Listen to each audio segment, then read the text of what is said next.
Praise the Lord. கர்த்தருடைய நாமம் மகிமைப்படுவதாக. நாம் 2 தெசலோனிக்கேயர்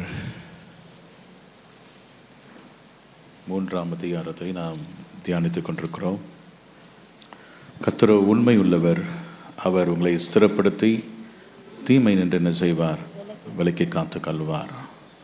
போன வாரத்திலே நாம் இந்த வேத பகுதியை நாம் என்ன செய்தோம், தியானித்தோம். கர்த்தர் அவர் உண்மை உள்ளவராக இருக்கிறார். அவர் 2 காரியங்களை நம்முடைய வாழ்க்கையில் செய்கிறார். முதலாவது, கர்த்தர் தம்முடைய ஜனங்களை என்ன செய்கிறார், ஸ்திரப்படுத்துகிறார். உங்களை ஸ்திரப்படுத்துவார். இந்த ஸ்திரப்படுத்துவதற்காகவே பவுல், ஏற்கனவே போன வாரம் அதை பார்த்துட்டீங்க, நான் வேகமாக சொல்லுகிறேன். ஸ்திரப்படுத்துவதற்காக தெசலோனிக்கே சபையை ஸ்திரப்படுத்துவதற்காக தீமோத்தேயுவை என்ன செய்கிறார், அனுப்புகிறார். சில ஊழியர்கள் சபைக்கு வந்து அவர்கள் சபையில் பேசும் பொழுது சபை விசுவாசிகள் என்ன செய்கிறார்கள், ஸ்திரப்படுகிறார்கள். நீங்கள் தீமோத்தேயுவை நீங்கள் 1 தெசலோனிக்கேயர் 3ஆம் அதிகாரம் 2ஆம் வசனத்தை வாசிக்கும் பொழுது வாசிங்கள். 3ஆம் அதிகாரம் 2ஆம் வசனம். உபத்திரவங்களினாலே ஒருவனும் அசைக்கப்படாதபடிக்கு உங்களை திடப்படுத்தவும் உங்கள் விசுவாசத்தை பற்றி உங்களுக்கு புத்தி சொல்லவும் நம்முடைய சகோதரனும் தேவ ஊழியக்காரனும் கிறிஸ்துவின் சுவிசேஷத்தில் எங்கள் உடன் வேலையாளுமாகிய தீமோத்தேயுவை அனுப்பினோம். சில ஊழியர்கள் அவர் சபைக்கு மிகவும் ஆசீர்வாதமாக இருப்பதை நம்ம பார்க்கிறோம். இங்கே சொல்லப்பட்டிருக்கிறது, பவுல் சொல்லுகிறான், நம்முடைய சகோதரனும் தேவனுடைய ஊழியக்காரனும் கிறிஸ்துவின் சுவிசேஷத்தில் எங்கள் உடன் வேலையனுமாகிய தீமோத்தேயுவை என்ன செய்தோம், அனுப்பினோம். எதற்காக அனுப்பினாங்க? அந்த சபையிலே சில உபத்திரவங்கள் இருந்தது. இந்த உபத்திரவத்திலே அவர்கள் விசுவாசத்தில் என்ன செய்யக்கூடாது, சோர்ந்து போகக்கூடாது என்பதற்காக. உபத்திரவத்தினாலே ஒருவனும் என்ன செய்யக்கூடாதான், அசைக்கப்படக்கூடாது. இன்றைக்கி உபத்திரம் வரும்பொழுது அநேக விசுவாசிகள் என்ன செய்கிறார்கள், அசைக்கப்படுறாங்க. வேண்டாம், இதெல்லாம் எதுக்கு அப்படி சொல்லி பின்வாங்கிடுறாங்க. ஆனால் எப்படிப்பட்ட உபத்திரவங்கள் வந்தாலும் அசைக்கப்படாதபடிக்கு உங்களை திடப்படுத்தவும் உங்கள் விசுவாசத்தை பற்றி உங்களுக்கு புத்தி சொல்லவும்.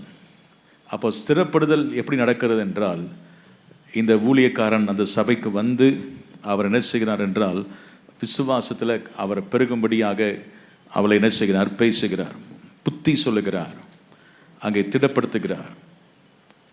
இப்போ அந்த கர்த்தருடைய வசனத்தை பேசும் பொழுது சிலருக்கு ரொம்ப ஆசீர்வாதமாக இருக்கும். கடந்த நாட்களில் சிலரை ஒரு ஆபிரகாம் தாமஸ் பேசும்பொழுது அவர் பேசினார். எல்லாரையும் போய் அங்கே அந்த தீவில் நிறைய பேர் இருந்தாங்க. ஆனால் விறகு பறக்கும் பொழுது யாரை கையை தான் போய் கவிக்கிடுச்சு, பவுல். அவங்க உடனே என்னென்ன வருது, இவன் சமுத்திரத்துக்கு தப்பி வந்தோம், இவன் என்னது பொல்லாதவன் சொல்லி எல்லாரும் நினைக்க ஆரம்பித்தாங்க. சில நேரத்தில் யாருக்கும் வராத உபத்திரம் நமக்கு தான் என்ன செய்யும், வரும். பிரச்சனைகள் வரும், போராட்டங்கள் வரும். ஆனால் அந்த உபத்திரம் அங்கே வரும் பொழுது அந்த சர்ப்பம் தான் செத்து போச்சு இல்லையா, ஆனால் பவுல் என்ன செய்யலை, சாகலை. அந்த உபத்திரவங்களை எப்படி கர்த்தர் மாற்றினார் என்றால், எவ்வளவு தீமையாக யோசித்தாங்களோ அதே ஜனங்கள் என்ன சொன்னாங்க, இவன் தேவன் என்று சொல்லும்படி ஆண்டவர் மாற்றுகிறார். அப்போது அந்த ஒரு செய்தியை நம்ம கேட்கும் பொழுது, நமக்கு அந்த உபத்திரவத்தின் பாதையில் சில பிரச்சனைகள்லாம் வரும் பொழுது, நமக்கும் நிறைய பிரச்சனைகள் நம்ம சபைக்கு விரோதமாக நிறைய பண்ணிட்டு தான் இருக்கிறாங்க. அப்போது நமக்கு என்ன நினைக்கிறோம், சீக்கிரமாக நம்ம சாக மாட்டோம், பிரச்சனை தான் சாகும் அப்படின்ற ஒரு தைரியம் நமக்கு என்ன செய்து வரும் பொழுது, அந்த தேவனுடைய வார்த்தை நம்ம என்ன செய்கிறது என்றால் ஸ்திரப்படுத்துகிறது. அது என்ன செய்கிறது, பலப்படுத்துகிறது. அப்போது நீங்கள் கர்த்தர் எத்தனை பேர் அப்படி கர்த்தருடைய வார்த்தையினால் திடப்படுத்தப்பட்டிருக்கிறீங்க? நீங்கள் அதான் கர்த்தர் உண்மை உள்ளவர். ஒரு மெய்ப்பன் எப்படி என்றால், தாவீது சொல்கிறார், கர்த்தர் என் மெய்ப்பராக இருக்கிறார். ஒரு மெய்ப்பனுடைய வேலை என்றால் அந்த ஆடுகளை திடப்படுத்துவதும் தேற்றுவதும். அவரின் ஆத்துமாவை என்ன செய்கிறார், தேற்றி அவர் என்ன செய்கிறார், அமர்ந்த தண்ணீரண்டிலே கொண்டு போய் நடத்துகிறார். என் ஆத்துமாவை தேற்றுகிறார், நீதியின் பாதையில் என்ன செய்கிறார், நடத்துகிறார். இயேசு நமக்கு ஒரு நல்ல மெய்ப்பன். உங்களை ரட்சித்தது மாத்திரமல்ல, உங்களை திடப்படுத்தி ஸ்திரப்படுத்தி அவர் உங்களை நிலைநிறுத்த வல்லவராக இருக்கிறார். கரங்களை வைத்து ஆமைன்னு சொல்லுவோமா? ஏனென்றால் அவர் உண்மையுள்ளவர். வேதம் சொல்லுகிறது, உங்களை அழைத்தவர் எப்படிப்பட்டவர், அவர் நீங்கள் எந்த விஷயத்தில் நீங்கள் இன்னும் ஸ்திரப்படவில்லை அவருக்கு தெரியும். விசுவாசத்திலே ஸ்திரப்படவில்லையா? இன்னும் நீங்கள் பூரண பரிசுத்தத்துகளை நிலை நிற்கவில்லையா? எந்தெந்த காரியத்திலே நம்முடைய வாழ்க்கையிலே குறைவு இருக்கிறதோ அதை ஸ்திரப்படுத்துவதற்கு இயேசு எப்படிப்பட்டவராக இருக்கிறார்? உண்மை உள்ளவராக இருக்கிறார். எனவே தான் பவுல் சொல்லுகிறார், 2 காரியங்களை சொல்லுகிறார். அவர் உங்களை என்ன செய்வார்? ஸ்திரப்படுத்துவார். கர்த்தரோ உண்மை உள்ளவர், அவர் உங்களை என்ன செய்வார்? ஸ்திரப்படுத்துவார். அல்லேலூயா சொல்லுவோமா? ஸ்திரப்படுத்துதல் நான் சொன்னேன். முதலாவது அவர் ஊழியக்காரன் என்ன செய்தார்? அனுப்பி தேவன் ஸ்திரப்படுத்துகிறார். 2வது ஆண்டவர் நம்மை ஸ்திரப்படுத்துவதற்கு கர்த்தர் எதை செய்கிறார் என்றால், அவர் ஆவியானவர் நமக்கு அவர் வேறொரு தேற்றவால் என்ன செய்கிறேன்? அனுப்புகிறேன். அவர் என்றென்றைக்கும் உங்களோடு கூட இருக்கிறார். அந்த ஆவியானவர் நம்ம என்ன செய்கிறார் என்றால் ஸ்திரப்படுத்துகிறார். கரண்டில் வைத்து ஆமைன்னு சொல்லுவோமா? அவர் உங்களை ஸ்திரப்படுத்தி, அவருக்கு இன்னொரு பேர் என்றதுக்கு என்ன பேருனா? தேற்றுவாளன். தேற்றுவாளன். அவர் உங்களை தேற்றுகிறார். சில நேரத்தில் நீங்கள் சோர்ந்து போன நேரத்தில் அவர் உங்களை ஜெபிக்க வைக்கிறார். உங்களுக்கு பாருங்கள், இந்த வீணான பழி சுமத்தப்பட்டு பவுலும் சீலாவும் ஜெயிலில் இருக்கும் பொழுது அவர்கள் கர்த்தரை பாடி என்ன செய்தார்கள்? துதி செய்தாங்க. எப்படி? ஏன் முடிஞ்சிச்சு? எப்படி முடிஞ்சிச்சு? அவங்களுக்குள்ள இருக்கிற ஆவியானவர் அவர்களை என்ன செய்தார்? இந்த உபத்திரவத்தின் மத்தியிலும் அவர்களை பாடி துதிக்கும்படி என்ன செய்தார்? கிருபை செய்தார்.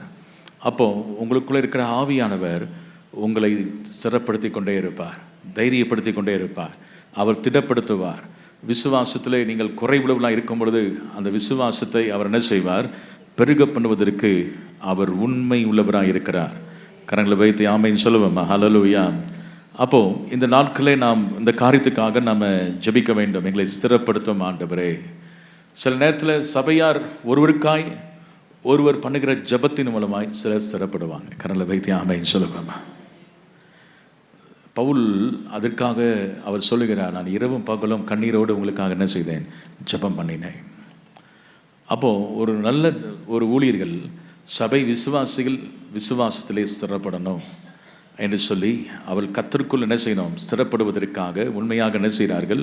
ஜெபிக்கிறார்கள். கேஸ்ட் லீடராக இருக்கலாம், நீங்கள் ஒரு ஜோனல் லீடராக இருக்கலாம், உங்களை நீங்கள் ஏதோ எல்லாம் ஒரு லீடராக இருக்கிறேன்றல்ல, அவங்களுக்காக ஞாபகம் பண்ணி எந்தெந்த காரியத்தில் அவங்க பலவீனமாக இருக்கிறாங்களோ அந்தந்த காரியத்தில் கர்த்தர் அவளை ஸ்திரப்படுத்துவதற்காக நீங்கள் கண்ணீரோடு அவளை ஞாபகம் பண்ணி அவளுக்காக ஜெபம் பண்ணும் பொழுது கர்த்தர் அவர்களை ஸ்திரப்படுத்துவார். ஆமென் சொல்லுவோம். ஹல்லேலூயா.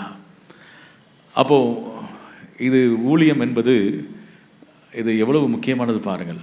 ஆத்துமாவுக்காக உத்தரவாதம் பண்ணுவது. உங்களை நடத்துகிறவர்கள் உங்கள் ஆத்துமாவுக்காக என்ன செய்கிறார்கள்? உத்தரவாதம் பண்ணுகிறார்கள்.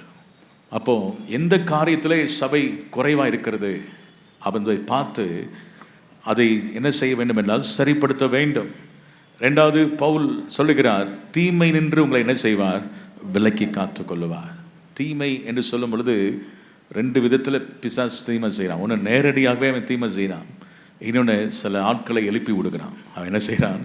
எழுப்பி விட்டு அங்கே பவுலுக்கு 2 விதத்தில் அவனுக்கு தீமை அனுபவித்தான். ஒன்று சத்துரு நேரடியான தாக்குதல் அவனுக்கு இருந்தது. இன்னொரு பக்கம் அவன் எங்கே போனாலும் உபத்திரவங்களும் பாடுகளும் அங்கே என்னது அடிகளும் இது எல்லாம் என்னது பிரயாசங்களும் இருந்தது, கண் விழிப்புகள் இருந்தது. இப்படிப்பட்ட உபத்திரவன் பாவ தாதலை போனான். எப்பக்கமும் அவன் என்ன செய்தான்? நெருக்கப்பட்டும் நாங்கள் என்ன செய்வதில்லை? ஒடுங்கி போவதில்லை. அப்போ ஊழியம் என்பது நீங்கள் நினைக்கிறது போல ஈஸி கிடையாது, ரொம்ப டஃப் தான்.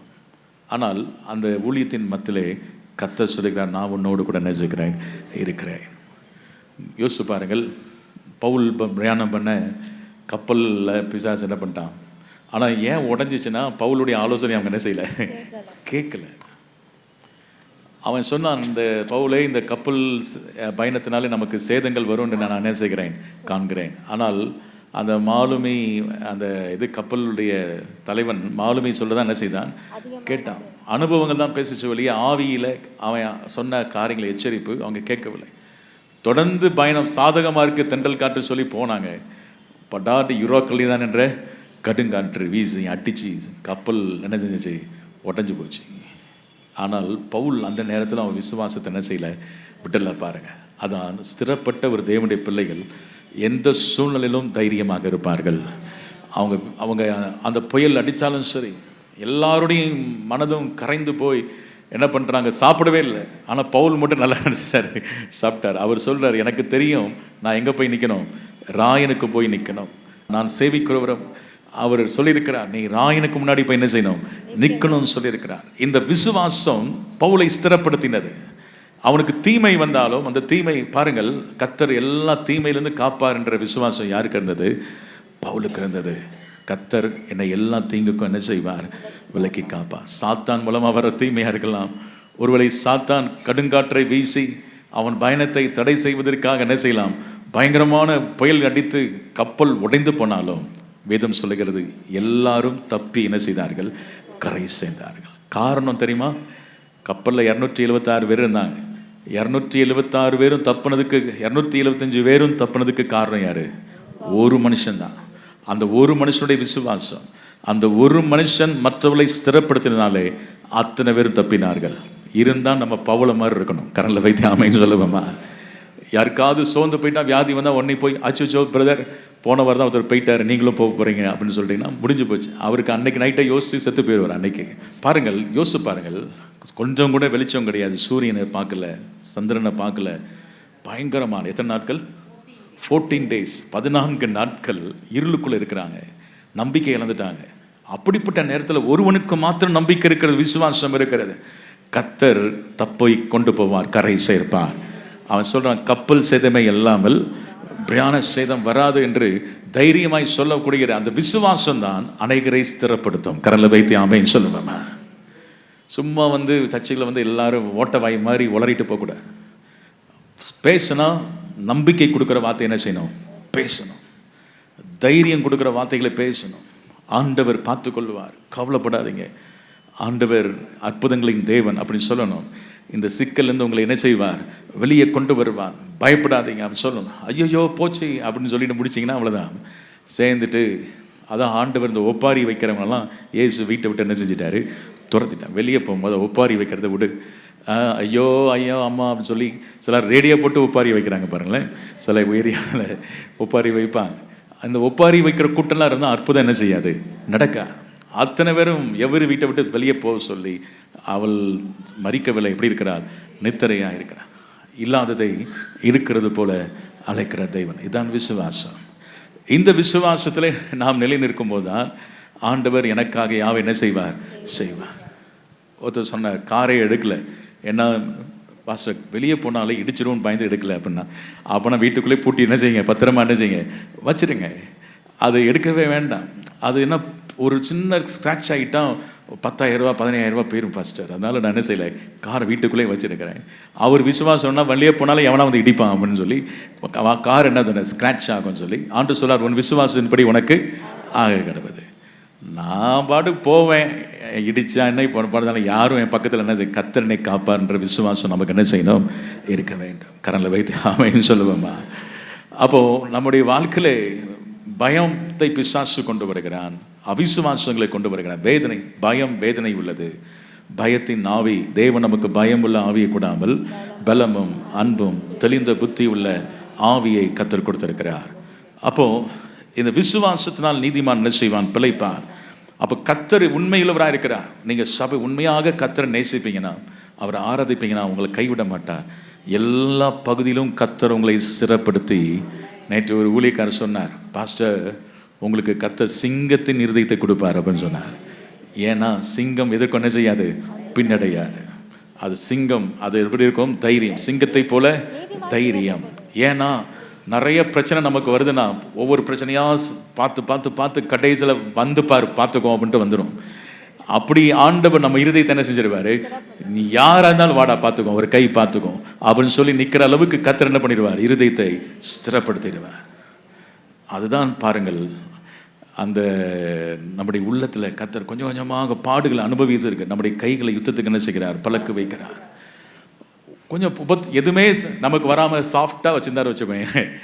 இந்த கழுகு என்ன பண்ணும்னா, அது குஞ்சிகளெல்லாம் என்ன பண்ணுமா, அது நல்லா வளர்க்கும். அது அந்த கூட்டில் மெத்த மாதிரி வச்சுருக்கோம், எல்லாம் போட்டு அதுக்கு நல்லா ஏற்ற நேரத்தில் என்ன செய்யும், ஆகாரம்லாம் கொடுத்து சூப்பராக வச்சுருக்கோம். அப்புறம் என்ன பண்ணோன்னா, இது அந்த குஞ்சுகள்லாம் பார்க்கும், ஐயோ அம்மா தினைக்கும் சாப்பாடு என்ன செய்கிறாங்க, கொடுக்குறாங்க, ஜாலியாக இருப்போம் அப்படின்னு சொல்லும் பொழுது அது கொஞ்சம் கொஞ்சமாக அந்த மெத்தையெல்லாம் என்ன செய்யுமா, உருவிடுமா. உருவுனா என்ன ஆகும், முள் நறுக்கடி என்ன செய்யும், குத்தும். அது இந்த தாய் அந்த அந்த கூட்டை விட்டு வெளியே கொண்டு வர்றதுக்கு அந்த முள்ளு குத்தும் பொழுது தான் வெளியே அது என்ன செய்யும், வந்து அது பறக்க ஆரம்பிக்குது. இல்லாட்டினா சொகுசாக அது என்ன செய்யும், வீட்டுக்குள்ளே சோத்திரம் ஆண்டவரே கத்தர் கொடுத்தார். சிஸ்டர் எல்லாமே இருக்கு இப்போ சிஸ்டர், எல்லாமே ஒரு கஷ்டம் எனக்கு இல்லை. அப்போனா நிச்சயம் ஏதோ நடக்க போகுதுன்னு அர்த்தம். பாருங்கள், அவங்க வந்து எல்லாம் ஒன்றுமே பிரச்சனை இல்லை, நான் ஜாலியாக இருக்கிறேன் அப்படின்னா. சில முள்ளுகள் உங்கள் வாழ்க்கையில் வரதான் செய்யும். உபத்திரமாகிய பாடுகள் வரும் பொழுது கத்தர் அதன் மூலமாக தான் கத்தர் உங்களை ஸ்திரப்படுத்துவார். கரங்களை வைத்து ஆமைன்னு சொல்லுவேம்மா. நான் பார்த்துருக்கிறேன், நிறைய பாடுகள் தான் என்னை ஸ்திரப்படுத்துச்சு. அந்த பாடுகள், எங்கள் அப்பா பட்ட பாடுகள், அவங்க கஷ்டங்கள், அதெல்லாம் பார்த்து பார்த்து வளர்ந்ததுனால அநேக காரியங்களை கத்தர் எங்களை என்ன செய்தார், அதை பொறுமையாக டீல் பண்ணக்கூடிய கத்தர் கிருபை என்ன செய்தார், கொடுத்தார். பாடுகள் உபத்திரவங்கள் இல்லாட்டினா திடீர்னு வெடிச்சிருவீங்க, டமாண்டு விழுந்து சோர்ந்து போயிடுவீங்க. சின்ன சின்ன பாடுகள், இந்த உலகத்திலே உங்களுக்கு என்ன உண்டு, உபத்திரம் உண்டு, திடன் கொள்ளுங்கள், ஆனால் இந்த உலகத்தை நான் என்ன செய்தேன், ஜெயித்தேன் என்று கத்தர் சொல்லுகிறார். அப்போ நீங்க ஸ்திரப்படுவதற்கு கத்தர் உங்களுக்கு பாடுகளை என்ன செய்வார், அனுமதிப்பார். ஊழியரும் அனுப்புவார், பசுத்தாவியும் தருவார். அதே நேரத்தில் உங்களை ஸ்திரப்படுத்துவதற்கு கத்தர் யார் என்ன அனுப்புவார், பாடுகள்லாம் வரும். திடீர்னு சில பிரச்சனைகள் வரும். அப்போ ஐயோ புயல் அடிக்குது, பயங்கரமாக அடிக்குது, என்ன பண்ணுறது, போய் தேவ சமூகத்தில் உட்காரும் பொழுது கத்தர் அதை ஒரு நொடி பொழுதிலே மாற்றிடுவார். கரனில் வைத்து ஆமைன்னு சொல்லுவேம்மா. சத்துரு வெள்ளம் போல வரும் பொழுது ஆவியானவர் என்ன செய்வார், பிடிபற்றுவார். அப்போது பிரச்சனைகள் உங்களுக்கு நல்ல பாடங்களை கற்றுக் கொடுக்கிறது. அவன் சொல்கிறான், நான் சோதிக்கப்பட்ட பின்பு நான் என்ன செய்வேன், சுத்த பொன்னாக உழவேன். எனவேதான் அந்த பாருங்கள், யோபு அந்த அளவுக்கு உருவாக்கப்பட்டதுக்கு காரணம் அந்த உபத்திரவம். இன்றைக்கி நம்முடைய வாழ்க்கையில் கர்த்தர் உண்மை உள்ளவர். அவர் என்ன செய்கிறார் என்றால், நம்மை ஸ்திரப்படுத்தி தீமையிலிருந்து என்ன செய்வாராம், விலைக்கு காத்துக்கொள்வான். இந்த தீமையிலேருந்து காத்துக்கொள்ளும்படி 2 பேர் அவங்க ஜோம் பண்ணுறான். பாருங்கள், அவங்க யாபேசின் ஜோம் பண்ணுறான். ஆண்டவரே தீங்கு என்னை துக்கப்படுத்தாதபடி என்ன செய்யும், காத்துக்கொள்ளும். இயேசு கிறிஸ்து ஜபத்தை சொல்லிக் கொடுக்கும் பொழுது பரமலர் ஜபத்தை சொல்லிக் கொடுக்கிறார். எனக்கு சோதனை கொடுப்படாதபடி எங்களை என்ன செய்யும், காத்துக்கொள்ளும். அப்போது நம்ம தொடர்ந்து ஜோம் பண்ணணும். ஆண்டவரே தீங்கு என்று சொல்லும் பொழுது நான் சொன்னேன், சாத்தானும் தீங்கு செய்கிறான். அடுத்தது பாவமும் என்னது, தீமையான ஒரு காரியம். இந்த பாவத்திலிருந்து நம்மை காப்பாற்றுவதற்காக ரட்சிக்கப்பட்ட ஒரு தேவனுடைய பிள்ளைகள் மறுபடியும் பாவ சேற்றில் என்ன செய்யக்கூடாது, விழாதபடி ஆண்டவரே அதிலிருந்து, அந்த தீமையிலிருந்து எங்களை என்ன செய்யும், காத்துக்கொள்ளும். இந்த உலகம் முழுவதும் பொல்லாங்கானுக்குள்ளே இருக்கிறது. ஒவ்வொரு நாளும் நாங்கள் கரை இல்லாமல், பிழை இல்லாமல், குற்றம் இல்லாமல் இந்த தீமையிலிருந்து எங்களை என்ன செய்யும், காத்துக்கொள்ளும் என்று நீங்கள் ஜபம் பண்ணும் பொழுது கர்த்தர் உங்களை காத்துக்கொள்ள உண்மையுள்ளவராயிருக்கிறார். என்றால் கர்த்தரோ எப்படிப்பட்டவர், உண்மையில் உங்கள் வாஞ்சையை வச்சு தான் கர்த்தருக்கு அதை செயல்பட ஆரம்பிப்பார். உங்களுக்குள்ளே என்ன வாஞ்சை, அசுத்தத்தின் மேலே வாஞ்சனா விட்டுருவார், போய் தொலை, நீ பண்ணி மாதிரி போயிட்டு வா அப்படின்னு விட்டுருவார். ஆனால் உங்களுக்கு பரிசுத்தத்தின் மேலே வாஞ்ச இருந்தால் உங்களை தீமையிலிருந்து கர்த்தர் ரட்சித்து உங்களை பரிசுத்தப்படுத்தி அவர் என்ன செய்வார், கண்மலையில் மேலே நிறுத்துவார். கரண்டில் வைத்து ஆமைன்னு சொல்லுவோமா. எது மேலே வாஞ்சி இருக்குது, ஆசை இருக்கிறது, உங்கள் இருதயத்தில் எதில் வாஞ்சியை வச்சிருக்கிறீங்க அவருக்கு தெரியும். வெளியே ஹோ சோத்ரு ஹோலி அப்படின்னு நடிச்சிட்டு இருக்கலாம், ஓ ஹோலின்னு பாடலாம். ஆனால் அவருக்கு தெரியும் இருதயத்தில் அசுத்தங்கள் மேலே இருக்குது, ஆசை இருக்குன்னு தெரியும். அப்போது நம்ம இருதயத்தை கத்த, தீமையை நாம் வெறுக்கக்கூடிய, அக்கிரமத்தை வெறுக்கக்கூடிய இருதயத்தை கத்த நமக்கு என்ன செய்யணும், தர வேண்டும். கரங்களை வைத்து ஆமைன்னு சொல்லுவோமா. அப்போது ஆண்டவர் தீமை என்று என்ன செய்வார், விலக்கி காத்து கொள்வார். எத்தனை பேர் நம்புறீங்க? ஹல்லேலூயா. பாவமாகிய தீமை, சாத்தானாகிய தீமை, எல்லா விதமான சோதனையாகிய தீமையிலிருந்து கர்த்தர் உங்களை என்ன செய்வார், விலக்கி காத்துக்கொள்வார். 4ஆம் வசனத்தை எல்லாரும் சேர்ந்து வாசிப்போம். Praise the Lord.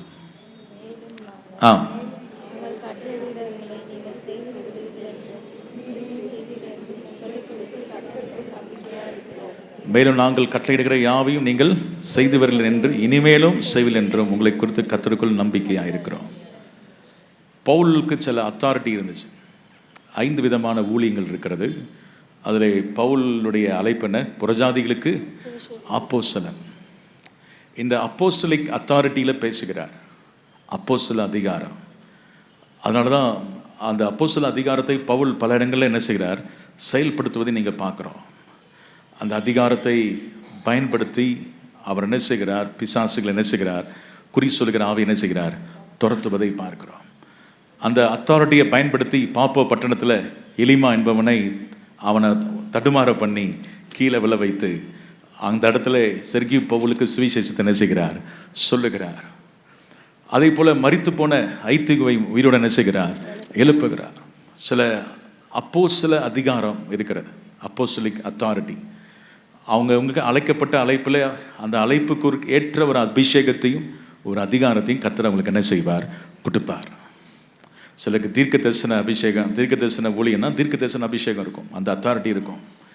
சிலருக்கு சுவிசேஷ ஊழிய அழைப்புனா அந்த அதுக்குரிய அத்தாரிட்டியை கர்த்தர் கொடுத்துருப்பார். அவங்க போய் அவங்க சுவிசேஷம் அறிவிக்கும் பொழுது அநேகருடைய மனக்கண்கள் என்ன செய்யப்படும், திறக்கப்படும். அநேகர் இயேசுவை ஏற்றுக்கொள்வார்கள். அவர்கள் சுவிசேஷம் அறிவிக்கும் பொழுது, வியாதிஸ்தருக்காக ஜெபிக்கும் பொழுது தேவன் அற்புதங்களை என்ன செய்வார். அவங்க ஊழியம் அது. அதே போல் அங்கே மெய்ப்பர்கள் அவங்க மந்தை என்ன செய்வாங்க, பாதுகாத்து ஜோபனம். போதகர்கள் நல்லா என்ன செய்வாங்க, போதிக்கிற ஊழியத்தை செய்வாங்க. இப்படி ஒவ்வொருவருக்கும் கர்த்தர் 5 விதமான ஊழியங்களை கர்த்தர் என்ன செஞ்சிருக்கிறார், கொடுத்துருக்கிறார். ஆமென் சொல்லுவோமா? அப்போ இந்த நாட்களில் நீங்கள் பவுல் அந்த அத்தாரிட்டியில் சொல்லுகிறார், என்ன சொல்கிறார்னா, நாங்கள் கட்டளையிடுகிற விலை நீங்கள் அவங்க அப்போனா அவன் கட்டளையாக சொல்கிறான். இது செய்யணும், கட்டளை என்பது கண்டிப்பாக என்ன செய்யணும், செஞ்சே ஆகணும். நாங்கள் அப்படின்னு சொல்லும் பொழுது பவுல் யாரெல்லாம் சேர்த்துக்கிறான், பவுல் கூட தெசலோனிக்கே ஊழியத்துக்கு யாரெல்லாம் போனது, சில்வான், தீமோத்தேயு, பவுல், இந்த 3 பேர்.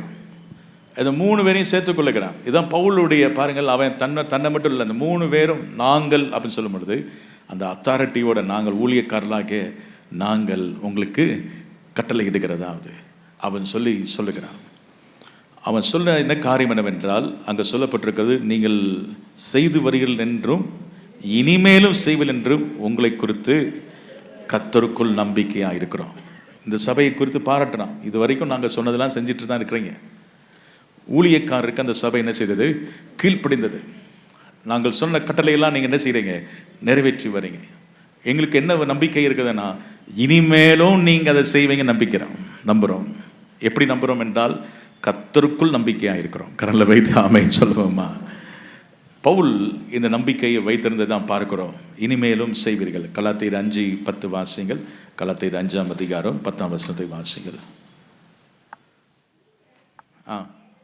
சிந்திக்க மாட்டீர்கள் என்றும் நான் கர்த்தருக்குள் உங்களை குறித்து நம்பிக்கையாய் இருக்கிறேன். உங்களை கலக்குகிறவன் எப்படிப்பட்டவனாய் இருந்தாலும் தனக்கேற்ற ஆக்கினையை அடைவான். என்ன ஒரு காரியம்னா, எத்தனை பேர் குழப்பம் பண்ணாலும் நாங்கள் சொன்னதை நீங்கள் கரெக்டாக என்ன செய்வீங்க, அதை பிடித்து அதை கை கொள்வீர்கள் என்று பவுலுக்குள்ளே என்ன இருந்தது, நம்பிக்கை இருந்தது. கரலை வைத்து ஆமென் சொல்லுவோமா? நாங்களும் தான் நம்புகிறோம். எத்தனை பேர் துருபதேசத்தை கொண்டு நீங்கள் பேசினாலும் எங்களை தாக்கு பிடிக்க மாட்டாங்க. உங்களுக்கு எது நல்லது எது கெட்டதுன்னு தெரியுமா, தெரியாதா? தெரியும் சொல்லுங்கள். நாங்கள் தான் நம்புகிறோம். ஏன்னா உங்கள்கிட்ட யெகோவா சாட்சிகள் பருப்பு என்ன செய்யாது, வேகாது. ஒன்லி ஜீசஸ் பருப்பு என்ன செய்யாது, வேகாது. இப்போ இருக்கிற நிறையா உபதேசம் கிரேஸ் டீச்சிங் என்ன செய்யாது, வேகாது. கிரேஸ் கிருபை நம்புகிறோம், ஆனால் ஹைப்பர் கிரேஸை நம்ம என்ன செய்வதில்லை, நம்புவதில்லை என்றால் அதை அவங்க அதை தவறாக பயன்படுத்துகிறாங்க. அந்த கிருபை என்ன செய்கிறாங்க, காம விகாரத்துக்கு. யூதா எழுதுறாருல, அந்த கிருமையை அவங்க எதுக்காக பயன்படுத்துகிறாங்களாம், காம விகாரத்துக்காக பயன்படுத்துகிறாங்க. அப்போது இப்படிப்பட்ட தவறான உபதேசங்கள். இன்றைக்கி ஒரு ஊழியரை சர்ச்சில் உட்காந்து சத்தம் போட்டேன், அவரை பார்த்து, நீங்கள் ஏன் அங்கே போய் உட்காந்துருந்தீங்க அந்த இடத்துல அப்படின்னு சொன்னேன். சும்மா தான் போனேன். இன்னும் சும்மா போனீங்க, அங்கே போய் உட்காந்துட்டு இங்கேயும் உட்காடுறீங்க அப்படின்னு சொல்லி ஒரு சவுண்டை கொடுத்தாங்க அன்றைக்கி காலில். எப்போவுமே அப்படி திட்டினது கிடையாது. நான் சொன்னேன், ஏன்னா அவர் நீ சொன்னார், இல்லை அவங்க செய்கிறது கரெக்டாக கேட்டேன். இப்போ தான் 1000 வருட அரசாட்சி நடக்குதுன்னு சொல்ல கரெக்டாக கேட்டேன். இல்லை தப்பு, அப்புறம் அங்கே போய் உட்காந்துருக்கேங்க அங்கே போய் அப்படின்னா அவர் அப்படி பப்பான்னு முழிக்கிறாரு. அப்போ பாருங்கள், நம்ம இவங்க எங்கே இருக்கணுமோ அங்கே தான் என்ன செய்யணும். அப்படிப்பட்ட இடத்துல நமக்கு ஐக்கியம் தேவை கிடையாது. நீங்கள் வாசிங்கள், நீங்கள் 2 யோவானை நீங்கள் எடுத்துக்கொள்ளுங்கள். 2 யோவான், அப்போஸ்தலனாகிய யோவான் அங்கே சொல்கிறாரு, 9ஆம் வசனம் 10ஆம் வசனத்தை எல்லாரும் சேர்ந்து வாசிப்போம். கிறிஸ்துவின் உபதேசத்திலே நிலைத்திராமல் மீறி நடக்கிற எவனும் தேவனை உடையவன் அல்ல. கவனிங்க, கிறிஸ்துவின் உபதேசத்தை மீறி நடக்கிற எவனும் யாரும் கிடையாது. இல்லை அவர் கள்ள உபதேசம் பேசினாலும் நான் ஒட்டிக்குவேன், உறவு முடிஞ்சு போச்சு, நீங்கள் தேவனுடையவளே அல்லன்றார் பவுல். அடுத்ததாக கிறிஸ்துவின் உபதேசத்திலே நிலைத்திருக்கிறவனோ பிதாவையும் குமாரனையும். இந்த கிறிஸ்துவின் உபதேசத்தை கை கொள்ளாமல் அதை அறியாமல் இருக்கிறவர்களுக்கு ஐயோ. இதை அறிந்து நீங்கள் ஆவியை பகுத்தறிந்து யார் கூட ஃபெல்லோஷிப் வைக்கணும், யார் கூட வைக்கக்கூடாது என்பது உங்களுக்கு என்ன செய்யணும், தெரியணும். பரவாயில்ல வச்சுக்கலாம், அவங்க நிறைய பணம் தரேன்னு சொல்கிறாங்க, இல்லை அவங்க உன்னை அப்படி ஃப்ரீ டிக்கெட் கூப்பிட்டு போகிறேன்றாங்க, அந்த பண்ணுறேன், எது ஒரு பைசா வேண்டாம். நீ சத்தியத்துக்கு நீ சரியாக நீ என்ன இல்லை கீழ்ப்படியிலன்னா உன் கூட ஐக்கியம் கிடையாது, ஒன்றும் கிடையாது. வாசிங்க தொடர்ந்து பாருங்கள் 10ஆம் வசனம். ஒருவன் உங்களிடத்தில் வந்து இந்த உபதேசத்தை கொண்டு வராமல் இருந்தால் அவனை உங்கள் வீட்டில் ஏற்றுக்கொள்ளாமல் அவனுக்கு வாழ்த்துதல் சொல்லாமல் இருங்கள். அவனுக்கு வாழ்த்துதல் சொல்லுகிறவன் அவனுடைய துர்க்கிரியைகளுக்கு பங்குள்ளவனாக இருக்கிறான். இந்த காவர் கோபுரம்னு சொல்லி புக்கை வச்சுட்டு வீட்டு விடாமல் வந்துட்டு இருக்காங்க. கூப்பிட்டு வச்சு வாங்க வேதம் சொல்லுகிறது, எல்லாவற்றையும் சோதித்து பார்த்து என்ன செய்யுங்கள், நல்ல வார்த்தை பிடித்துக் கொள்ளுங்கள். கண்ட உபதேசங்களையும் கேட்கக்கூடாது. நீங்கள் வேதத்தை எடுத்து வாசிக்கணும். நாங்கள் பிரசங்கம் பண்ணாலும் நீங்கள் அது பாஸ்ட் பேசுறது வசனத்தை தான் பேசுகிறாரா, இல்லைன்னா சும்மா அடிச்சு விடுறாரா, கட்டுக்கதையை பேசுகிறாரா அப்படின்னு சொல்லி ஆராய்ந்து என்ன செய்யணும், பார்க்கணும். வேத வசனம் கிறிஸ்துவின் உபதேசத்தை நன்றாக என்ன செய்யணும், அறிந்து கொள்ள வேண்டும்.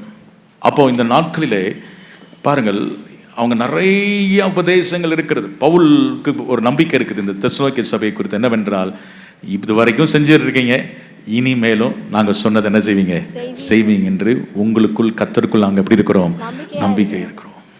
இன்னொரு இடத்துல பவுல் ரொம்ப வேதனையோடு சொல்லுவார், நான் போன பிறகு கொடிய ஓநாய்கள் வந்துடும் அப்படின்னு சொல்கிறார். ஓநாய்கள் உள்ள வந்துடும், பவுலுடைய வேதனை.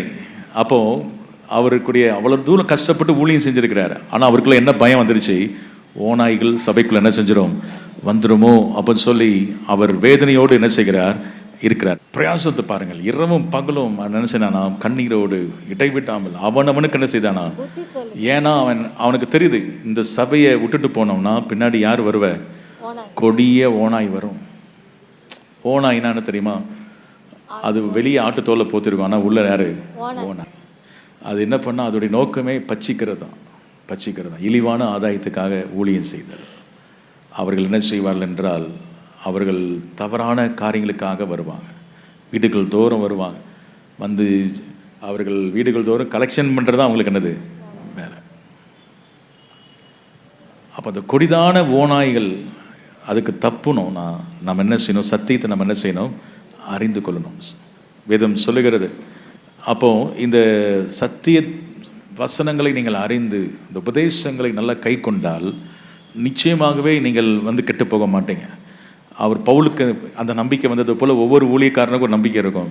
எவ்வளோதான் வந்தாலும் இந்த சபை யாரும் என்ன செய்ய முடியாது, அசைக்க முடியாது. தெசலோனிக்கே சபை அப்படிப்பட்ட நல்ல சபையாக இருந்தது. ஆனால் இந்த சபையை குறித்து அப்போஸ்தலனாகிய பவுலுக்கு அந்த அளவுக்கு நம்பிக்கை என்ன செய்யலை, இல்லை. காரணம் என்ன, அவர் நான் போன பின்பு மந்தையை தப்ப விடாத சிலர் எழும்பி சீசலை தங்களிடத்தில் என்ன செய்வார்கள், ஒரு தங்களிடத்தில் இழுத்துக்கொள்வார்கள். அப்படின்னா என்ன அர்த்தம், இயேசுட்ட விடலை, அவங்க யார் பண்ணுறாங்க, தங்கள்கிட்ட இழுத்துக்கொள்கிறாங்க. சிலவங்களாம் சொல்லுவாங்க, நாங்கள் அந்த ஒரு சில குறிப்பிட்ட நபரில் ஃபாலோ பண்ணிகிட்டு இருப்பாங்க. அந்த நபர்கள் தவறு செய்யும் பொழுது, இப்போ உதாரணமாக சொல்கிறேன், பாலாசலாரின்ட்டு ஒரு வல்லமையான ஊழியர் இருந்தார். ஆனால் பின்னாட்களில் அவர் கத்தரை விட்டு என்ன செஞ்சிட்டார், பின்வாங்கிட்டார். ஆனால் அவரை பின்பற்றி போனவங்கள்லாம் அப்படியே கெட்டு போயிட்டாங்க. எல்லோரும் என்ன செஞ்சாங்க, சோரம் போயிட்டாங்க.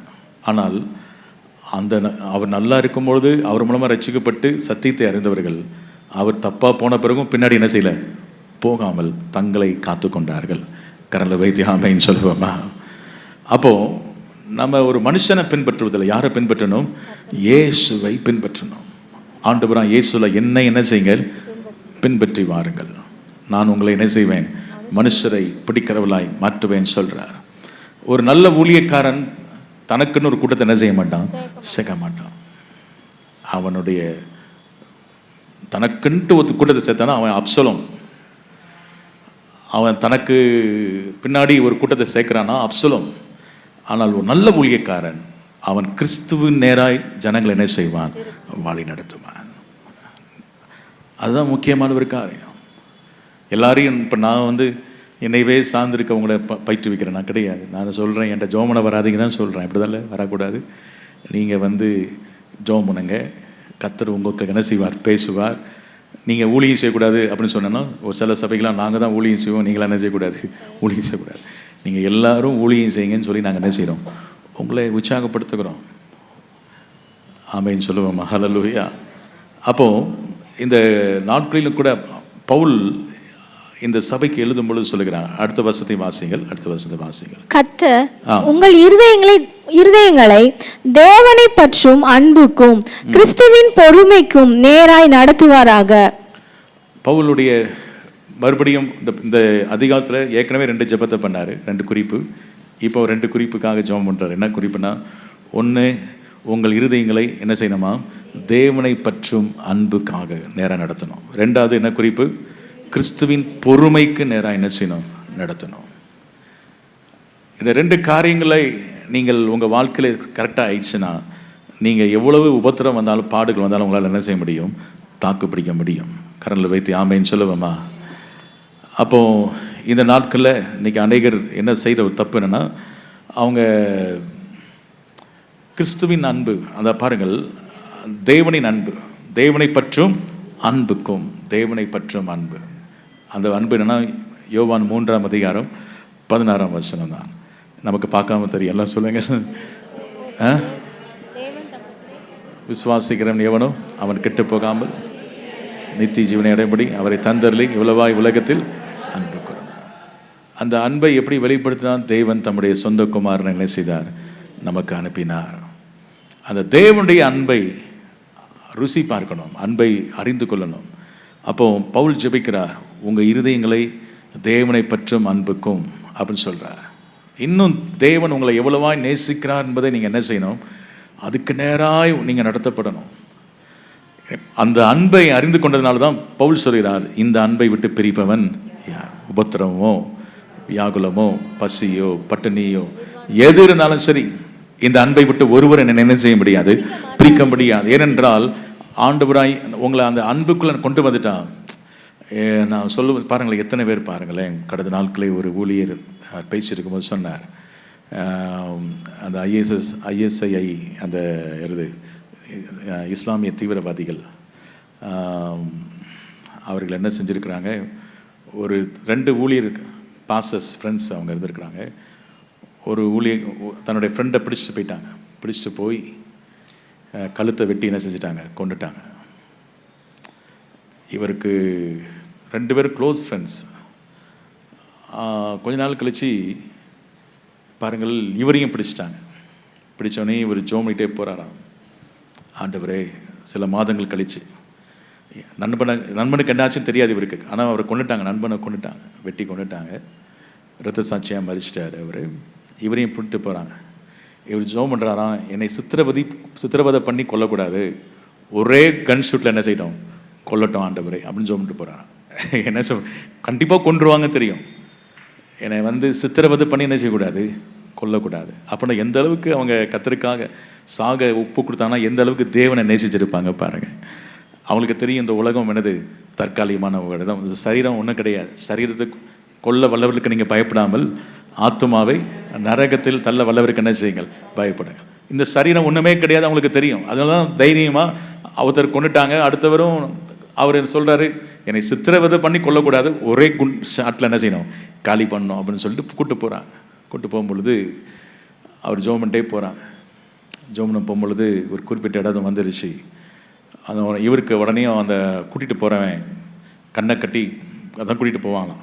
கட்டிட்டு போட்டு எங்கே கொண்டு போகிறாங்கன்னு தெரியாது, எப்போ கத்தியை வெட்டுவான்னு தெரியாது, எப்போ ஷூட் பண்ணுவான்னு தெரியாது, எப்போ கொஞ்சம் கொஞ்சமாக சிலவங்களை அறுத்து கொள்ளுவாங்களாம்.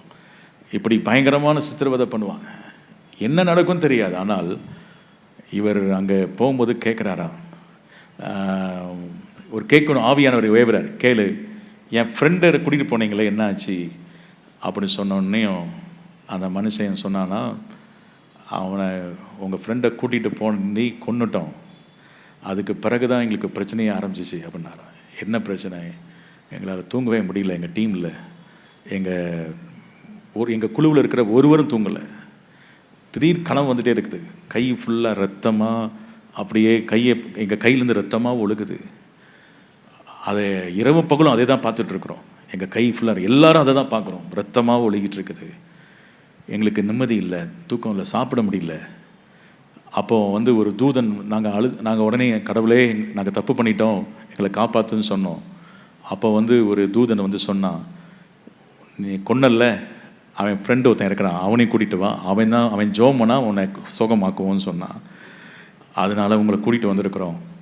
நீங்கள் வந்து எங்களுக்காக என்ன செய்யுங்க, உங்களை கொல்ல மாட்டோம், எங்களுக்காக ஜோம் பண்ணுங்க அப்படின்னு சொல்லி சொன்னாங்களாம். அந்த 35 இஸ்லாமிய தீவிரவாதிகளும் இயேசுவை ஏற்றுக்கொண்டு ஞானஸ்நானம் எடுத்து அவர்கள் சொன்னார்களாம், எங்களுக்கு ஈவு இரக்கம் இல்லாதவங்களாம் இருந்தோம், ஆனால் எங்களை பாருங்கள், எங்களுக்கு யாரையும் கொல்ல தான் தெரியும், ஆனால் தேவன் இவ்வளவு அன்புள்ளவரா, எங்கள் பாவத்தை மன்னிச்சிட்டாரே, இப்போ சந்தோஷமாக இருக்கிறோமே, இந்த சந்தோஷத்தை நாங்கள் ஏன் முன்னாடியே பெறல, இவ்வளவு அன்புள்ளவரா தேவன் அப்படின்னு சொல்லி அந்த தேவனுடைய அன்பை அந்த தீவிரவாதிகள் ருசி பார்த்து அவங்க சொன்னாங்களாம், நாங்கள் அத்தனை பேரும் கர்த்தருக்கு ஊழியம் செய்ய போகிறோம், எங்களை யாரு கொண்டாலும் பரவாயில்ல, நாங்கள் இயேசுவை பற்றி எல்லாருக்கும் போய் என்ன செய்வோம், சொல்லுவோம் என்று போனாங்க. இதே தான் நம்முடைய தேசத்தில் நடக்க போகிறது. கண்ணில் வைத்து ஆமென் சொல்லுவோம். நம்ம மூலமாக நிறைய பேர் ரட்சிக்கப்படுறாங்கன்னா நம்ம செத்தான்ல, நம்முடைய ஆண்டவருக்காக நம்ம ஒருத்தரை கொண்டா ஆண்டவர் 1 கோடி பேரை எழுப்புவார். ஆண்டவர் தேவன் வல்லமையான காரியங்களை செய்வார்.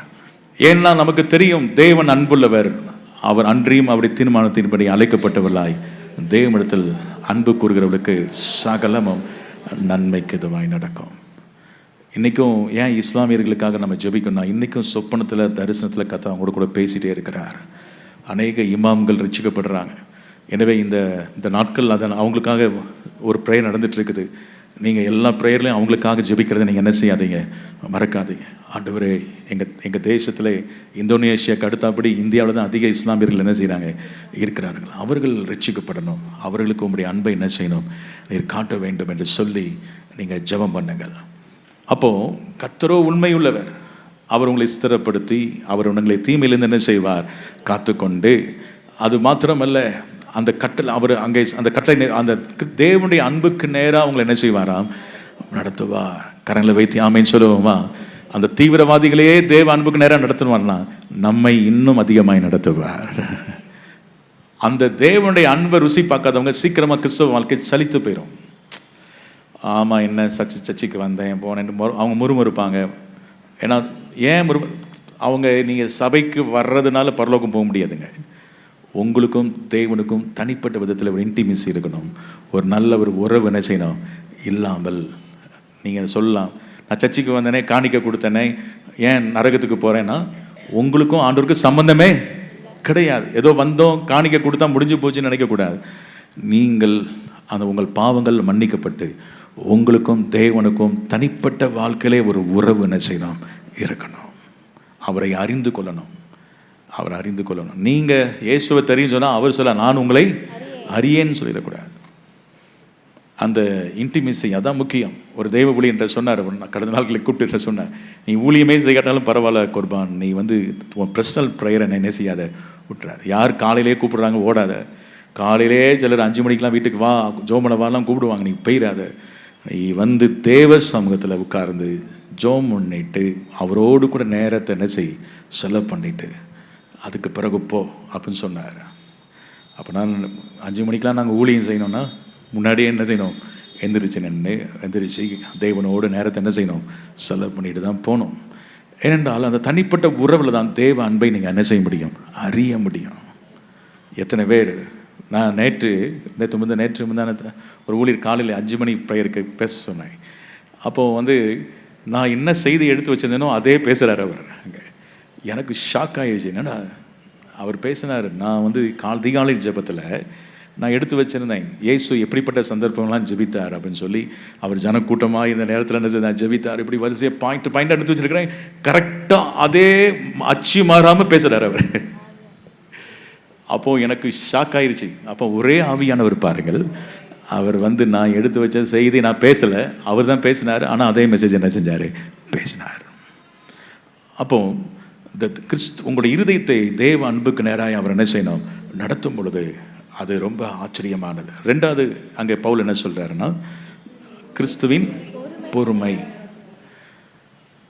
ஆண்டவராக இயேசுடைய பொறுமை மாதிரி நமக்கெல்லாம் இருக்காது. இந்த எது வரைக்கும் நான் பொறுமையாக இருப்பேன் ஒரு இதில் அவசரப்பட்டு சொல்கிறாரு. ஏன்னா இவங்களால ஒரு பேயை துரத்த முடியல, ஒன்றும் செய்ய முடியல.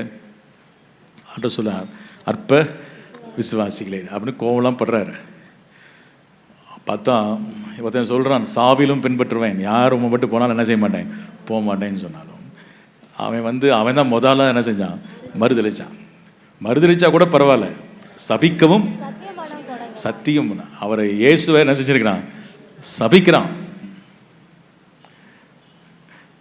சத்தியம் பண்ணுறான். உன்னையும் அதுக்கப்புறம் அதாச்சும் மனம் கசதான் அழுதான். அதுக்கப்புறம் என்ன பண்ணான்னா, எல்லாரையும் கூட்டிகிட்டு மறுபடியும் மீன் பிடிக்கிறவனா மனுஷனை பிடிக்கலாம் கூட்டிகிட்டு வந்தான். மறுபடியும் எல்லாரும் இங்கே கூட்டிகிட்டு போகிறான், மீன் பிடிக்க கூப்பிட்டு போகிறான். அப்போது இயேசு அப்பவும் போய் பிள்ளைகளை சாப்பிட்றதுக்கு ஏதாவது உண்டா, ஒன்றும் இல்லைன்னு உன்னையும் சொல்கிறாரு. என்ன பண்ணுற, வலையை என்ன செய்யுங்க, வலது பக்கம் போடுங்க. ஒரு பொறுத்தரவு சொன்னார், ஆழத்தில் போடுங்க சொன்னார். இப்போ என்ன சொல்கிறாரு, வலது பக்கத்தில் போடுங்க சொல்கிறார். 153 மீன் கிடைக்குது இவங்களுக்கு. அதோடு பாருங்கள், இந்த கீழ்ப்படியாதவங்களுக்கு நம்மளை கம்பு வச்சு இந்த 2 அடி நினைச்சிருவோம், கொடுத்துருப்போம். ஆனால் அவர் நல்ல பார்பிக்யூ, அந்த ஃபிஷ்ஷு கறி நெருப்பில் சுட்டு என்ன பண்ணியிருக்கிறாரு, ஃபிஷ்ஷை வச்சு ரெடி பண்ணியாக இந்த சாப்பாடு கொடுக்குறாரு, சாப்பிடுங்க. அப்புறம் பொறுமையாக கேட்குறார், சீமோன் பேதுருவே, நீ என்னிடத்தில் அன்பாக இருக்கிறாயா? இதுதான் கிறிஸ்துவின் பொறுமை. ஒரு விசுவாசிகளை நம்ம பொறுமையாக டீல் பண்ணணும், அவசரப்படக்கூடாது, கத்தக்கூடாது. அவங்கள கர்த்தருக்குள்ள அவங்கள ஸ்திரப்படுத்துவதற்காக இயேசு எந்த அளவுக்கு அவனை எப்படி ஸ்திரப்படுத்துகிறார் பாருங்க. நீ அன்பாக இருக்கிறாயா? 3வது முறை அவன் இருதயம் என்ன செஞ்சிருச்சு, உடஞ்சிருச்சு, அழுதுட்டான். ஆண்டவரே உமக்கு தெரியும் ஆண்டவரே.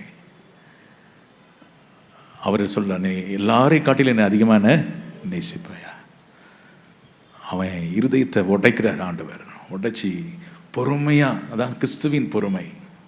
அந்த பொறுமைக்கு நேராய் யோபுடைய பொறுமை நமக்கு தெரியும். ஆனால் இயேசுவின் பொறுமை இன்னைக்கும் உங்கள் மேலே. நம்மெல்லாம் சாதாரண ஆளாக நம்மளெல்லாம் கண்டுபிடிச்சி ஒரு ஊழியத்தை செய்வோம்னா எந்த டிமிக்கி கொடுத்துருக்குறோம், எவ்வளோ பயங்கரமாக நம்மளாம் பெரிய சேட்டை பண்ணியிருக்கிறோம். போங்க ஆண்டவரை, ஊழியம் வேண்டாம், அது வேண்டாம், போங்க அப்படிலாம் சொல்லியிருக்கிறோம். எத்தனை முறை ஆண்டவரை நம்ம என்ன செஞ்சுருக்கிறோம். ஆனால் இன்னைக்கும் அவர் உங்கள் மேலேயும் என் மேலேயும் பொறுமையாக இருக்கிறார். கரண்டில் வைத்து ஆமை சொல்லுவேம்மா. இதே நேரத்துக்கு ஒரு ஸ்கூல் டீச்சர்னால் பார்த்துப்பாங்க, உனக்கு படிப்பு வராதரா, வெளியே என்ன செஞ்சிரு, ஓடி போயிரு, நீ பெட்டி கடை வைக்க தான் லாய்க்கு, இல்லைனா மாடு மேய்க்கு தான் லாய்க்குன்னு மிரட்டி இருப்பாங்க. ஆனால் மாடு மேய்க்கிற கூட நமக்கு லாய்க் கிடையாது. ஆனால் நம்மளை ஆண்டவர் பொறுமையாக என்ன செஞ்சுருக்கிறாரு, டீல் பண்ணி ஆண்டவர் இம்மட்டுமாக கர்த்தருடைய ஊழியத்தை செய்ய வைக்கிறாருன்னா அவருடைய கிருபை தான். கரண்டில் வைத்து ஆமைன்னு சொல்லுவேம்மா. நீ யோசிச்சு பாருங்கள், நம்ம ஒரு கேர்ஸ் லீடராக இருக்கலாம், ஒரு ஜோன் லீடராக இருக்கலாம், ஒருவேளை நீங்கள் ஒரு சண்டே ஸ்கூல் எடுக்கலாம், ஒருவேளை நீங்கள் ஒரு சின்ன வாலிபர் ஊழியத்தை செய்யலாம். பொறுமையாக நம்ம இருக்கிறோமா, பொறுமையாக இருக்கிறோமா? நம்ம யோசிச்சு பாருங்கள். இந்த கிறிஸ்துவின் பொறுமை நம்மகிட்ட இருக்குதா? அவசரப்பட்டுட்டிங்கன்னா சிலரை உங்களால் என்ன செய்ய முடியாது, உருவாக்க முடியாது. ஒரு குயவன் எப்படி தன் கையில் இருக்கிற மண்பாண்டங்களை பொறுமையாக என்ன செய்கிறான், அது கெட்டு போனாலும் மறுபடியும் என்ன செய்கிறான், வணைந்து அதில் இருக்கிற வேண்டாத காரியங்களாம் எடுத்து போட்டு பொறுமையோடு வணைந்து கொள்வது போல இன்றைக்கி நம்ம ஒவ்வொருவரையும் நம்ம கையில் ஒரு 5 சண்டே ஸ்கூல் பிள்ளைங்க இருக்காங்கன்னா அந்த 5 பேருக்கையும் பொறுமையோடு உருவாக்கணும். நாங்களாம் அந்த நாட்களில் சண்டே ஸ்கூலில் சட்டை பண்ணுவோம் பயங்கரமாக. அதுவும் பாஸ்ட்டு பையன் வேறையா. அப்போ எல்லாம் அவங்க ஒரு கதையை சொல்லாமல் எல்லாம் எனக்கு தெரியும், எனக்கு உடனே டக்குட்டு எல்லாம் தெரியுமே அப்படின்னு சொல்லி எல்லாம் சண்டை போடுறது, உடனே சொல்கிறது வேறு கதையை சொல்லுங்கன்றது. அவங்க பாவம் அதை ஒன்று தான் ப்ரிப்பேர் பண்ணி வந்துருப்பாங்க. அவங்கள போட்டு பாடான செய்கிறது, படுத்துறது. அப்புறம் ஆனால் பொறுமையாக என்ன செஞ்சாங்க, நடத்தி அவங்க ஜோம் பண்ணி அவங்க அதில் வேறு நாங்கள் பின்னாடி இப்போ அந்த இடத்துலாம் வயல் இருந்துச்சு, இதுக்குள்ள ஒளிஞ்சு பிடிச்சி விளையாட வந்துடுவோம். நாங்கள் எல்லோரும் சுற்றிக்கிட்டு இருப்போம். அப்போது எங்களை தேடி வருவாங்க எங்கள் அம்மா. வந்தாங்கன்னா காதை பிடிச்சி முறுக்கிட்டு என்ன செய்வாங்க, கூப்பிட்டு போவாங்க. அப்போது நான் யோசிச்சு பார்க்குறேன், நம்மகிட்ட எவ்வளோ பொறுமையாக இருந்து அவங்க என்ன செஞ்சுருக்கிறாங்க. சில டீச்சர்ஸ்லாம் நல்ல, எனக்கு சண்டே ஸ்கூல் எடுத்தவங்களாம் தெரியும். எங்கள் அக்காவும் எடுத்தாங்க, ஒரு கணபாய் ஆண்டிட்டு ஒரு ஆண்டி இருப்பாங்க, அவங்க எடுத்தாங்க. அவங்க தான் ரொம்ப பொறுமையாக இருப்பாங்க, பொறுமையாக. ஆனால் அவங்களே டென்ஷன் ஆக்கிடுவோம் நாங்கள் பயங்கரமாக. அவங்களும் சில சமயம் கோவப்படுவாங்க, ஆனாலும் பயங்கர டென்ஷன் ஆக்கிடுவோம். பயங்கர. அப்போ அந்த நேரத்தில் ஒரு ஊழியம் என்பது பதட்டமாக பேசக்கூடாது. சிலர்லாம் சரியில்லாமல் போனாலும் அவங்களுக்காக பொறுமையோடு கர்த்தருடைய சமூகத்தில் நீங்கள் என்ன செய்யணும்? ஜெபம் பண்ணி அவர்களை உருவாக்குவதற்கு மிக கவனமாக இருக்கணும். இயேசு பாருங்கள், இந்த பெண் வாங்கி போன பேதுருவை பொறுமையோடு இருந்ததுனால ஒரு சிறந்த அப்போஸ்தலனாக உருவாக்கி அவன் நலல் பட்டை அணைகிற என்ன செய்கிறாங்க? சுகம் வராங்க. அவன் மரித்தோரை என்ன செய்கிறான்? உயிரோடு எழுப்புகிறான். தபித்தால உயிரோடு எழுப்புகிறான். அவன் மூலமாக அவன் பேசும் பொழுதே ஆவியானவர் வல்லமையோடு என்ன செய்கிறாரு? 3000 ரட்சிக்கப்படுறாங்க. அப்புறம் செசரியாவில் போய் பேசும்பொழுது ஆவியானவர் வீட்டுக்குள்ள என்ன செய்கிறாரு? இறங்கி. இவ்வளோ பொறுமையாக இருந்ததுனால ஒரு சிறந்த அப்போஸ்தலனை கர்த்தர் என்ன செஞ்சார்? உருவாக்கினார். அது அந்த கிறிஸ்துவின் பொறுமை. அவர் அவசரப்பட்டுட்டார்னா பிசாசு சொல்லியிருப்பான், நீர் கஷ்டப்பட்டு முழுவதும் ஜோமனி தெரிந்தெடுத்த ஒன்று கூட என்ன செய்யாது, தேராது அப்படின்னு சொல்லியிருப்பான். ஆனால் அவர் பொறுமையாக என்ன செஞ்சார்? உருவாக்கிட்டே இருந்தார். ஆண்டவர் நிச்சயமாகவே இவளை குறித்து ஒரு பெரிய நோக்கம் என்ன செய்கிறார்? அப்போது நீங்கள் ஒரு கேஸில் இருக்கிற பொறுமையாக எடுக்கணும். அவங்க வரும் கீழ்ப்படி மாட்டேங்க, ஃபஸ்ட் நான் போக மாட்டேன் இனிமேல் அப்படின்ட்டு என்கிட்ட வந்து மோதிட்டு இருக்கக்கூடாது. வந்து நான் அவங்க வீட்டும் திறக்க மாட்டேங்காங்க, இது பண்ண மாட்டேங்காங்க, ஃபோன் எடுக்க மாட்டேங்காங்க அப்படின்ட்டு பொறுமையாக நம்ம என்ன செய்யணும்? டீல் பண்ணி கர்த்தாவே அந்த இடத்துல வழிகளை வாசல் என்ன செய்யுங்க? திறங்க ஆண்டவரே. அந்த இடத்துல இருக்கிற பிரச்சனையை நீங்கள் என்ன செய்யுங்க? மாற்றுங்க என்று சொல்லி நீங்கள் பொறுமையோடு ஜெபம் பண்ணீங்கன்னா கர்த்தர் திறந்த வாசலை கர்த்தர் நமக்கு தருவார். கரங்களை வைத்து ஆமைன்னு சொல்லுவோமா? எனவே இது பவுலுடைய ஜெபம். 2 ஜெபம். 1, தேவ அன்புக்கு நேரம் அவங்களை என்ன செய்யணும்? வழி நடத்தணும். 2வது, கிறிஸ்துவின் பொறுமைக்குள்ள உங்களை வழி நடத்தணும். இந்த 2 காரியங்கள் உங்கள் வாழ்க்கையிலே நிச்சயமாக இருக்கும் என்றால் ஆண்டவர் உங்களை நிச்சயமாக என்ன செய்வார்? ஆசீர்வதிப்பார். எல்லாம் கண்களை பிடிச்சோம் அனுபவம். ஸ்தோத்திரம் ஆண்டவர். இந்த நாளிலும் ஆண்டவரே உங்களுடைய கரம் எங்களோடு கூட இருப்பதற்காக ஸ்தோத்திரம். நீர் எங்களை உருவாக்குகிறவர், நீர் எங்களை பரிசுத்தப்படுத்துகிறவர். ஆண்டவரே எமக்கு ஸ்தோத்திரம். எங்களை ஸ்திரப்படுத்துகிறவர், தீமையிலிருந்து எங்களை விலக்கி ரட்சிக்கிறவர். அது மாத்திரமல்ல, கிறிஸ்துவின் பொறுமைக்கும் நேராக, அன்புக்கு நேராக, தேவனுடைய அன்புக்கும் கிறிஸ்துவின் பொறுமைக்கு நேராக எங்களை வழிநடத்துகிறீர். அதுக்காக கரங்களை வைத்து கர்த்தாவை நன்றி செலுத்துகிறோம். அந்த கிறிஸ்துவின் அன்பு, தேவ அன்புக்கு நேராக எங்கள் வழி நடத்துங்க. எங்கள் இருதயங்களை ஆண்டவரை கிறிஸ்துவின் பொறுமைக்கு நேராக வழி நடத்துங்க.